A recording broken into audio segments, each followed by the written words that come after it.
இன்றைய வசனம் தியானத்தின் தலைப்பு நிச்சயமாகவே. சங்கீதம் 23:6. என் ஜீவனுள்ள நாளெல்லாம் நன்மையும் கிருபையும் என்னை தொடரும்.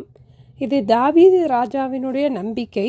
ஆங்கில வேதாகமத்தில் இந்த வசனத்தை நாம் பார்க்கும்போது, surely goodness and mercy shall follow me all the days of my life என்று எல்லா வேர்ஷனிலும் உள்ளது. அதன்படி இந்த வசனத்தை பார்த்தால், நிச்சயமாகவே என் ஜீவனுள்ள நாளெல்லாம் நன்மையும் கிருபையும் என்னை தொடரும் என்று வர வேண்டும். நிச்சயமாகவே நம்மை தொடர்வது நன்மையும் கிருபையும் தான். பாவம் நம்மை தொடர்ந்து விடுமோ, வியாதி நம்மை தொடருமோ, சாபங்கள் நம்மை தொடருமோ என்று நாம் பயப்பட தேவையில்லை. பயம் வரும்போதெல்லாம் நிச்சயமாகவே என் ஜீவனுள்ள நாளெல்லாம் நன்மையும் கிருபையும் என்னை தொடரும் என்று விசுவாசத்தோடு அறிக்கை செய்வோம். தாவீது இவ்வாறு அறிக்கை செய்வதன் காரணம் என்ன?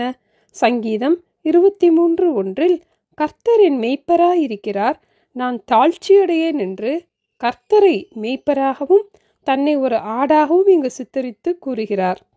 இந்த வசனம் எல்லாருக்கும் தெரிந்திருந்தாலும், இந்த வசனத்தை உணர்ந்து நாம் சொல்லும் போது, தேவன் நம்மேல் வைத்திருக்கிற அன்பு, நம்மேல் வைத்திருக்கிற பாதுகாப்பை நாம் உணர முடியும். நம்முடைய மேய்ப்பர் எப்படிப்பட்டவர் என்று யோவான் 10ஆம் அதிகாரத்தில் நாம் பார்க்கிறோம். இயேசு சொல்லும் போது, நானே நல்ல மேய்ப்பன் என்று கூறினார். அவர் ஆடுகளுக்கு முன்பாக நடந்து போகிறார். ஆடுகள் அவர் சத்தத்தை அறிந்திருக்கிறபடியினால் அவருக்கு பின் செல்கிறது. ஒவ்வொரு ஆடும் தன்னை நடத்தி செல்லும் மேய்ப்பன் பின்பாக செல்லும். மேய்ப்பன் ஆட்டிற்கு வேண்டிய பாதுகாப்பை, போஷிப்பை தருவார். ஆடுகளை சரியான பாதையிலே வழிநடத்துவார். மேய்ப்பனின் சத்தத்தை ஆடுகளும் அறிந்திருக்கும். கர்த்தரின் மேய்ப்பராயிருக்கிறார் என்ற வசனத்தின்படி ஆண்டவர் நம் முன்னே போகிறார், நாம் அவர் பின்னே போகிறோம். நன்மையும் கிருபையும் நம்முடைய ஜீவனுள்ள நாளெல்லாம் நம்மை பின்தொடர்ந்து நிச்சயமாக வரும். ஆண்டவரை நாம் சரியாக பின்பற்றி செல்லும் போது நன்மையும் கிருபையும் நம் பின்னே வந்து கொண்டே இருக்கும். ஆகையால் விசுவாசத்துடன், கர்த்தர் என் மேய்ப்பராயிருக்கிறார், நான் தாழ்ச்சி அடையேன், நிச்சயமாகவே என் ஜீவனுள்ள நாளெல்லாம் நன்மையும் கிருபையும் என்னை தொடரும் என்று நாம் கூறுவோம். அப்போஸ்தலர் 2:25 தாவீது, கர்த்தரை எப்பொழுதும் எனக்கு முன்பாக நிறுத்தி நோக்கி கொண்டிருக்கிறேன், நான் அசைக்கப்படாதபடிக்கு அவர் என் வலது பார்சத்திலே இருக்கிறார் என்று கூறுகிறார்.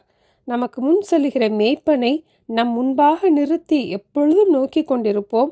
நிச்சயமாகவே நன்மையும் கிருபையும் நம் ஜீவனுள்ள நாளெல்லாம் நம்மை பின்தொடரும். ஜெபிப்போமா? அன்பின் ஆண்டவரே, கர்த்தர் என் மேய்ப்பராயிருக்கிறார், நான் தாழ்ச்சி அடையேன் என்று விசுவாசத்தோடு நாங்கள் கூறுவதற்கு எங்களுக்கு கற்றுக் கொடுத்ததற்காக ஸ்தோத்திரம் அப்பா. நீங்க எங்களுக்கு முன் செல்லுகிறதற்காக நன்றி ஆண்டவரே. உங்களை உண்மையாய் பின்பற்றி வர எங்களுக்கு பலன் தாங்கப்பா.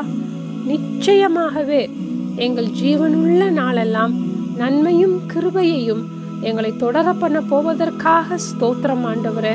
இந்த விசுவாசத்திலே நிலைத்திருக்க எங்களுக்கு பலன் தாங்கப்பா. கர்த்தரை எப்பொழுதும் எங்களுக்கு முன்பாக நிறுத்தி நாங்கள் நோக்கி கொண்டிருக்க எங்களுக்கு உதவி செய்ய வேண்டுமாய் இயேசுவின் நாமத்தில் ஜெபிக்கிறோம் பிதாவே, ஆமேன். தேங்க்யூ. Have a பிளெஸ்ஸட் day.